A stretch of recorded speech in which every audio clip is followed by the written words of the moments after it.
જે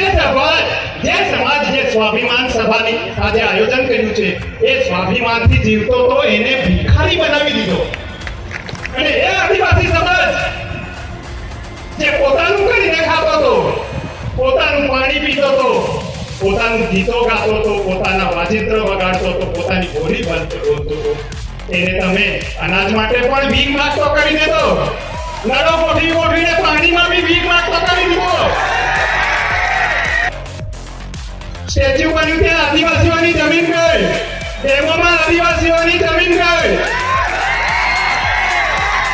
આદિવાસી રખડવો થઈ ગયો અને આપણે એને પાછું ભાષણ કરીએ કે તમે આમ કરજો.